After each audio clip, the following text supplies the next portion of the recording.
Hi hello family, ಎಲ್ಲರಿಗೂ ಅಮ್ಮಾಸ್ ಕೈ ರುಚಿ ಚಾನಲ್ಗೆ ಸ್ವಾಗತ.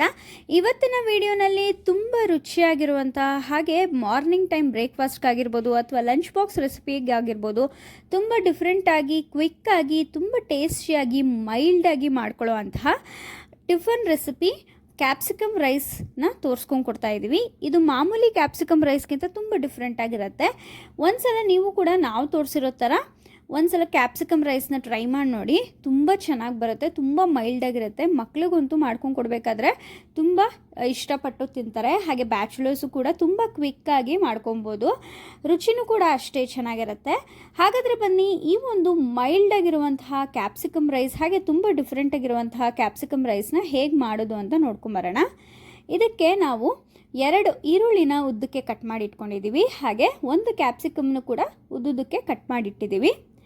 ಇಲ್ಲಿ ನಾವು 1 ನಿಂಬೆ ಹಣ್ಣಿನ ರಸನ ಬಳಸ್ಕೊತಾ ಇದ್ದೀವಿ. ಹಾಗೆ ಸ್ವಲ್ಪ ಕೊತ್ತಂಬರಿ ಸೊಪ್ಪು, ಹಾಗೆ ಸ್ವಲ್ಪ ಬೆಳ್ಳುಳ್ಳಿ, ಬ್ಯಾಡಗೆ ಮೆಣಸಿನ್ಕಾಯಿ ಮತ್ತು ಒಣಮೆಣಸಿನ್ಕಾಯಿನ ಬಳಸಿದ್ದೀವಿ. ಹಾಗೆ ಒಂದು 4 ರಿಂದ 5 ಗೋಡಂಬಿನ ಬಳಸಿದ್ದೀವಿ. ಸ್ವಲ್ಪ ಕೊತ್ತಂಬರಿ ಸೊಪ್ಪನ್ನು ತೊಗೊಂಡಿದ್ದೀವಿ.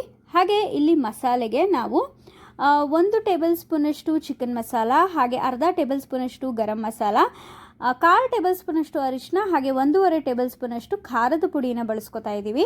ಸ್ವಲ್ಪ ಸಾಸಿವೆ, ಹಾಗೆ ಸ್ವಲ್ಪ ಜೀರಿಗೆ, ರುಚಿಗೆ ತಕ್ಕಷ್ಟು ಉಪ್ಪು, ಹಾಗೆ ಸ್ವಲ್ಪ ಎಣ್ಣೆ, ಮತ್ತು ಇಲ್ಲಿ ಸ್ವಲ್ಪ ನಾವು ಹಿಂಗನ್ನು ಕೂಡ ಬಳಸಿದ್ವಿ. ಹಿಂಗು ಬಂದು ನಿಮಗೆ ಆಪ್ಷನಲ್, ಬೇಕಾದರೆ ನೀವು ಬಳಸ್ಕೋಬೋದು. ಈಗ ಹೇಗೆ ಮಾಡೋದು ಅಂತ ನೋಡೋಣ. ಮೊದಲನೇದಾಗಿ ನಾವಿಲ್ಲಿ ಒಂದು ಬಾಣಲಿಗೆ 6 ರಿಂದ 7 ಟೇಬಲ್ ಸ್ಪೂನಷ್ಟು ಎಣ್ಣೆನ ಹಾಕೋತಾ ಇದ್ದೀವಿ. ಎಣ್ಣೆ ಸ್ವಲ್ಪ ಬಿಸಿ ಆದಮೇಲೆ ಒಗ್ಗರಣೆಗೆ ಸಾಸಿವೆ, ಜೀರಿಗೆ ಒಂದು ಅರ್ಧ ಟೇಬಲ್ ಸ್ಪೂನಷ್ಟು, ಹಾಗೆ ಬೆಳ್ಳುಳ್ಳಿನ ಸ್ವಲ್ಪ ಜಜ್ಜಿ ಹಾಕೋತಾ ಇದ್ದೀವಿ, ಕಟ್ ಮಾಡಿ ಹಾಕೋತಾ ಇಲ್ಲ.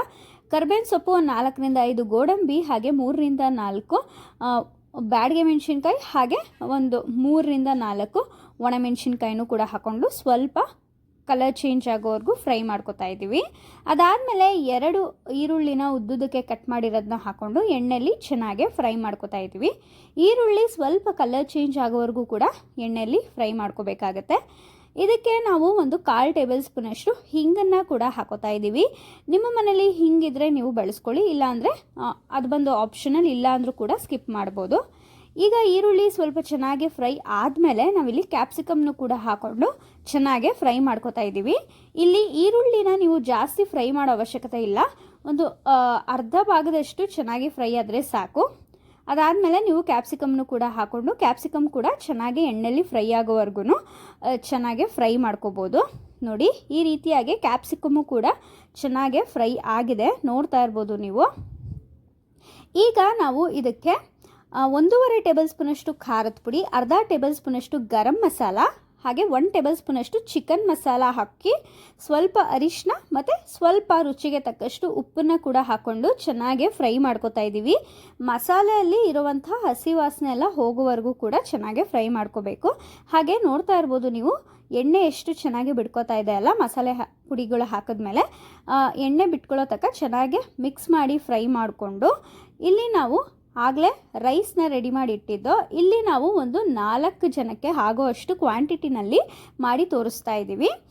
ಅನ್ನ ಹಾಕಿದ ಮೇಲೆ ನಾವಿಲ್ಲಿ 1 ನಿಂಬೆಹಣ್ಣಿನ ರಸನ ಹಾಕೋತಾ ಇದ್ದೀವಿ. ಇಲ್ಲಿ ನಿಮಗೆ ಉಪ್ಪಾಗಿರ್ಬೋದು, ಖಾರ ಆಗಿರ್ಬೋದು, ಹಾಗೆ ನಿಂಬೆಹಣ್ಣಿನ ರಸ ಆಗಿರ್ಬೋದು, ನಿಮ್ಮ ರುಚಿಗೆ ಅನುಸಾರವಾಗಿ ನೀವು ನೋಡಿಕೊಂಡು ಹಾಕ್ಕೊಳ್ಳಿ. ಈ ರೀತಿ ಅನ್ನನ ಹಾಕಿದ್ಮೇಲೆ ಚೆನ್ನಾಗಿ ಮಿಕ್ಸ್ ಮಾಡ್ಕೋಬೇಕು. ಇದು ಮಾಮೂಲಿ ಕ್ಯಾಪ್ಸಿಕಮ್ ರೈಸ್ಗಿಂತ ತುಂಬ ಮೈಲ್ಡಾಗೆ ತುಂಬ ಚೆನ್ನಾಗಿರುತ್ತೆ. ಒಂದ್ಸಲ ನೀವು ಈ ರೀತಿಯಾಗಿ ಟ್ರೈ ಮಾಡಿ ನೋಡಿ, ತುಂಬ ಇಷ್ಟಪಡ್ತೀರಾ.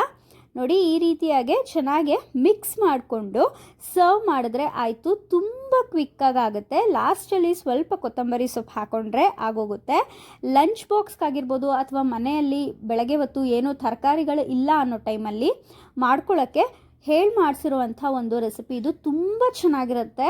ಒಂದ್ಸಲ ನೀವು ಟ್ರೈ ಮಾಡಿ ನೋಡಿ, ತುಂಬ ಇಷ್ಟಪಡ್ತೀರಾ. ಹಾಗೆ ಮಕ್ಳಿಗೂ ಕೂಡ ತುಂಬ ಸ್ಪೈಸಿಯಾಗೂ ಕೂಡ ಇರಲ್ಲ, ತುಂಬ ಕಡಿಮೆ ಸ್ಪೈಸಿಯಾಗಿ ತುಂಬ ರುಚಿಯಾಗಿರುತ್ತೆ. ಈ ಒಂದು ರೆಸಿಪಿ ನಿಮ್ಗೆಲ್ಲರಿಗೂ ಇಷ್ಟ ಆಗಿದೆ ಅಂತ ಭಾವಿಸ್ತೀನಿ, ಎಲ್ಲರಿಗೂ ಯೂಸ್ಫುಲ್ ಆಗುತ್ತೆ ಅಂತಲೂ ಕೂಡ ಭಾವಿಸ್ತೀನಿ. ಇಷ್ಟ ಆಗಿದರೆ ಅಮ್ಮಾಸ್ ಕೈ ರುಚಿ ಚಾನಲ್ನ ಸಬ್ಸ್ಕ್ರೈಬ್ ಮಾಡ್ಕೊಳ್ಳಿ, ಹಾಗೆ ಲೈಕ್, ಶೇರ್, ಕಮೆಂಟ್ ಮಾಡಿ. ಈ ಒಂದು ವಿಡಿಯೋನ ನಿಮ್ಮ ಫ್ರೆಂಡ್ಸ್ ಆ್ಯಂಡ್ ಫ್ಯಾಮಿಲಿ ಜೊತೆಗೆ, ಹಾಗೆ ಬ್ಯಾಚುಲರ್ಸ್ ಫ್ರೆಂಡ್ಸ್ ಜೊತೆಗೂ ಕೂಡ ಶೇರ್ ಮಾಡಿ. ನೀವು ಕೂಡ ಒಂದ್ಸಲ ಈ ರೀತಿ ಕ್ಯಾಪ್ಸಿಕಮ್ ರೈಸ್ನ ಟ್ರೈ ಮಾಡಿ ರೆಸಿಪಿ ಹೇಗೆ ಬಂತು ಅಂತ ನಮಗೂ ಕೂಡ ತಿಳಿಸಿ. ಈ ಒಂದು ವಿಡಿಯೋ ನೋಡಿದ್ದಕ್ಕಾಗಿ ಎಲ್ಲರಿಗೂ ಧನ್ಯವಾದಗಳು.